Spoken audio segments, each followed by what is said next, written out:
Bismillahirrahmanirrahim. Assalamualaikum warahmatullahi wabarakatuh. Saya Marjani Rahmah, mahasiswa program studi pendidikan bahasa Arab, akan menyampaikan materi tentang bab La An-Nafiyah lil Jinsi dari kitab Audahul Manahij sebagai pemenuhan tugas akhir dari mata kuliah Nahwu 3. Sebelumnya, saya minta maaf jika banyak kekurangan dalam penyampaian materi karena saya juga masih dalam proses belajar. Langsung saja kita bahas materinya. Berikut penjelasannya. Pengertian dari La An-Nafiyah lil Jinsi itu adalah kalimat yang menunjukkan makna pengecualian atau tidak.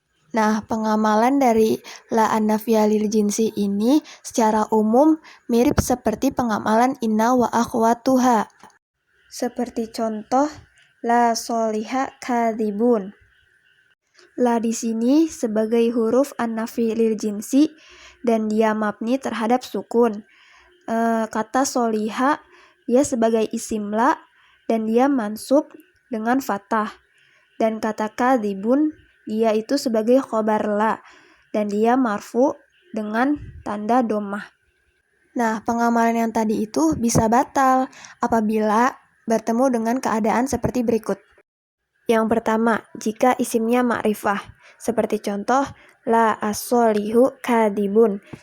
La di sini adalah huruf nafi yang batal pengamalannya karena dia bertemu dengan isim ma'rifah. Nah, makanya as-solihu di sini bukan lagi sebagai isim la, melainkan sebagai mubtada dan dia marfu dengan domah. Begitu juga dengan kadibun. Dia juga bukan lagi sebagai khobar la, tapi sebagai fa'il dan dia marfu dengan tanda baca domah. Alasan batalnya pengamalan la yang kedua adalah karena khobarnya didahulukan. Seperti contoh la kadzibun as-solihu. Nah, kadzibun di sini dia itu bukan sebagai khobar la, tapi dia khobar muqaddam. Makanya dia marfu dengan domah. Dan as-solihu di sini juga bukan sebagai isim la, melainkan sebagai mubtada muakhor dan dia juga marfu dengan domah. Alasan batal yang ketiga yaitu karena tidak bersambung dengan isim. Seperti contoh la indahu ro'yun. Indahu di sini itu sebagai khobar muqaddam dan dia itu tersusun dari zorof. Dan ro'yun di sini itu sebagai mubtada muakhor dan dia marfu dengan dommah. Dan alasan batal yang terakhir yaitu karena diawali huruf jar, seperti contoh ja'a bila malin. Karena sebelum la terdapat huruf jar yaitu huruf ba, maka kata malin dia itu majrur bil harfi dan alamat jarnya itu kasroh karena dia isim mufrad. Pembagian isim la itu ada apa aja sih? Nah, kita akan membahasnya. Yang pertama itu mufrad. Seperti contoh la soliha kadzibun. La di sini itu huruf nafi yang beramal seperti laisa. Soliha di sini itu sebagai isim la mufrad karena dia itu bukan mudhof ataupun musybaha bih dan dia mansub dengan tanda fathah.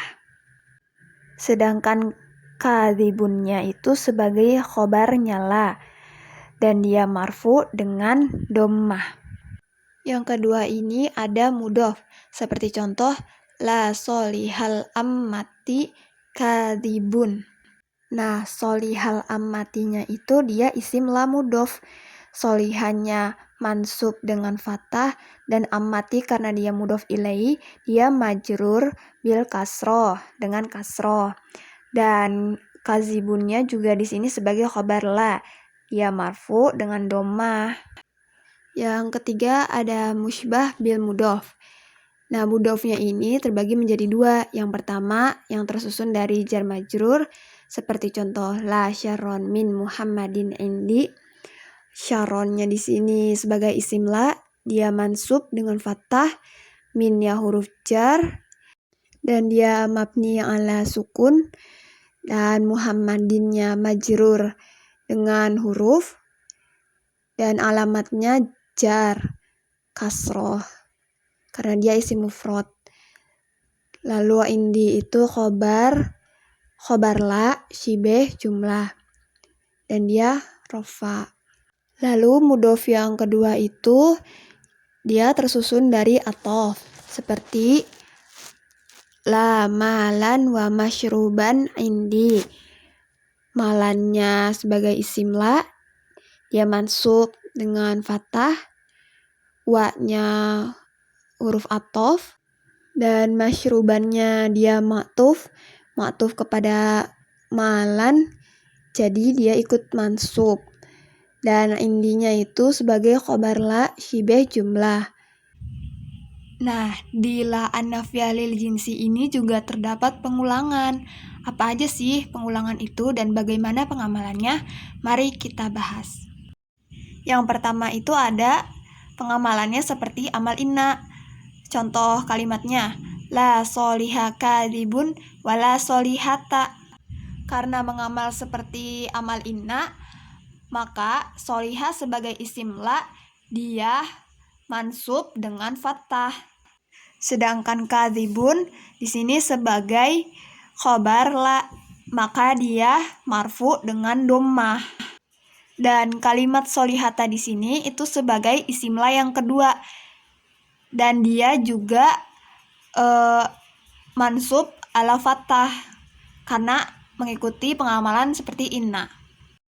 Yang kedua, mengamal seperti amalnya laisa. Contoh, la solihun kadiban wala solihatun. Karena mengamal seperti laisa, maka solihun sebagai isim la, dia marfu dengan dhammah, dan kadiban sebagai khobar la, dia mansub dengan fathah. Dan solihatun juga, dia ini kan sebagai isim la yang kedua, maka dia juga marfu dengan dhammah. Kalau sebelumnya pengamalan kalimat 1 dan kalimat 2 itu sama, maka pada kalimat 3 ini berbeda. Pada kalimat pertama, dia beramal seperti laisa, dan pada kalimat keduanya, dia beramal seperti inna. Contoh, la solihun kadiban wala solihata. Bisa dilihat pada kalimat pertama, la solihun kadiban, solihun sebagai isim la, dia marfu dengan dhammah, sedangkan kadiban sebagai khobar la, dia mansub dengan fathah. Sedangkan pada kalimat keduanya, yaitu wala solihata, dia beramal seperti inna, maka solihata sebagai isim la yang kedua, dia mansub dengan fathah. Yang keempat juga sama, kalimat pertama dengan kalimat kedua itu beramalnya berbeda. Pada kalimat pertama yaitu la soliha kadibun, soliha sebagai isim la dia mansub dengan fathah, dan kadibun sebagai khobar la dia marfu dengan dhammah. Sedangkan pada kalimat kedua dia beramal seperti laisa, makanya solihatun sebagai isim la yang kedua dia marfu dengan dhammah. Kalau yang kelima ini, dia kalimat pertama beramal seperti inna, dan isim la yang kedua ini dia amalnya atof kepada isim la yang pertama. Jadi pada kalimat pertama kan solihanya sebagai isim la dia mansub dengan fathah, maka isim la yang kedua juga atof kepada itu, jadinya mansub dengan fathah.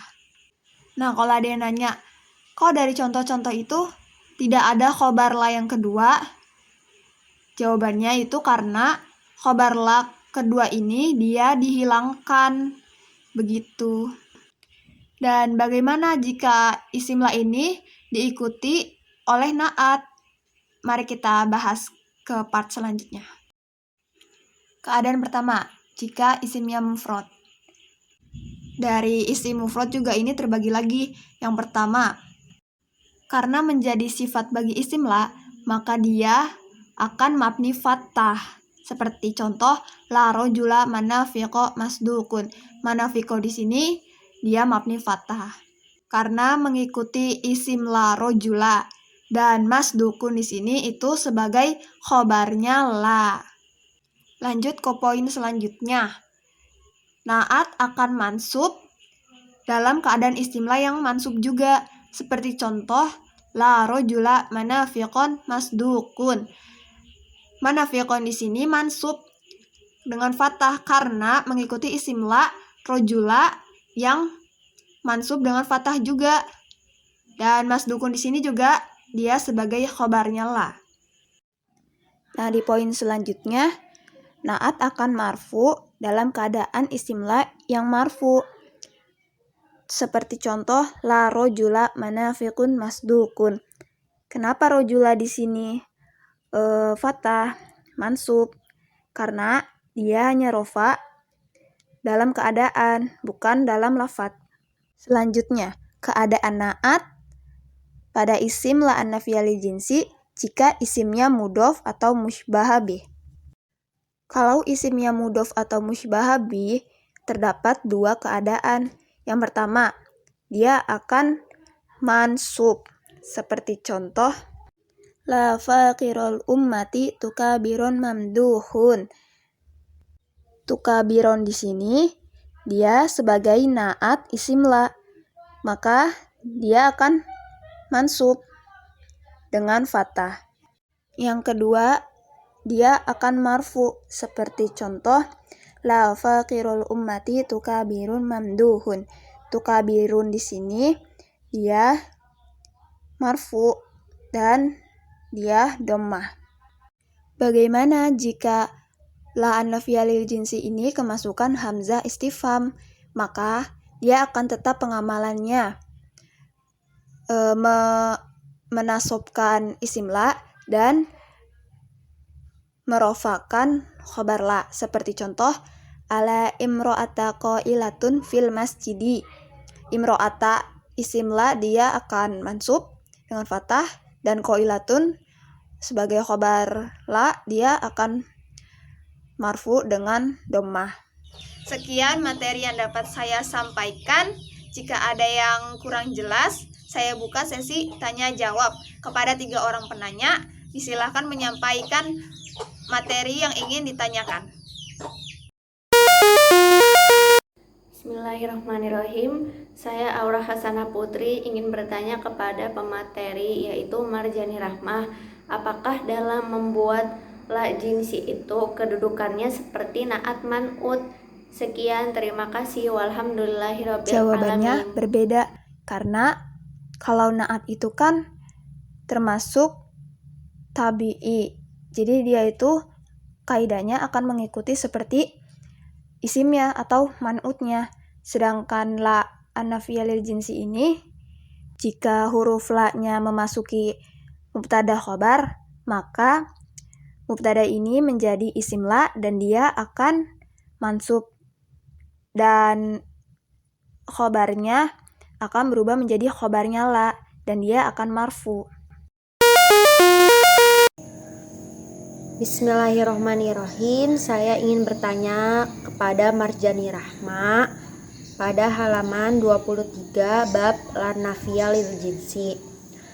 Pada nomor 1 terdapat lafaz la solihah kazibun, dan nomor 2 yang batola amalala la as-solihu kazibun.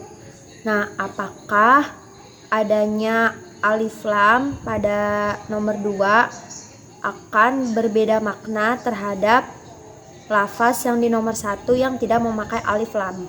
Sekian, walhamdulillahirabbil alamin. Jawabannya beda. Seperti secara umum saja, perbedaan isim ma'rifah dengan isim nakiroh. Jika isim ma'rifah, dia itu tertuju gitu objeknya, tertuju siapanya. Sedangkan nakiroh tidak. Nah, begitupun dengan la an-nafiyah lil jinsi. Seperti itu. Bismillahirrahmanirrahim. Saya Nur Sahidah ingin bertanya dari penjelasan materi yang telah disampaikan oleh Marjani Rahma. Pertanyaannya, apakah la an-nafiyah lil jinsi bisa diikuti dengan fiil? Terima kasih. Jawabannya tidak bisa, karena pada la an-nafiyah lil jinsi ini hanya bisa bersambung dengan isim.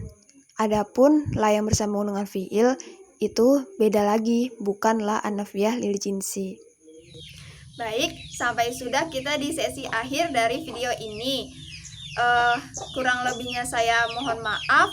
Hazawallahu yalana wa yafazunna walhamdulillahirabbil alamin. Wassalamualaikum warahmatullahi wabarakatuh.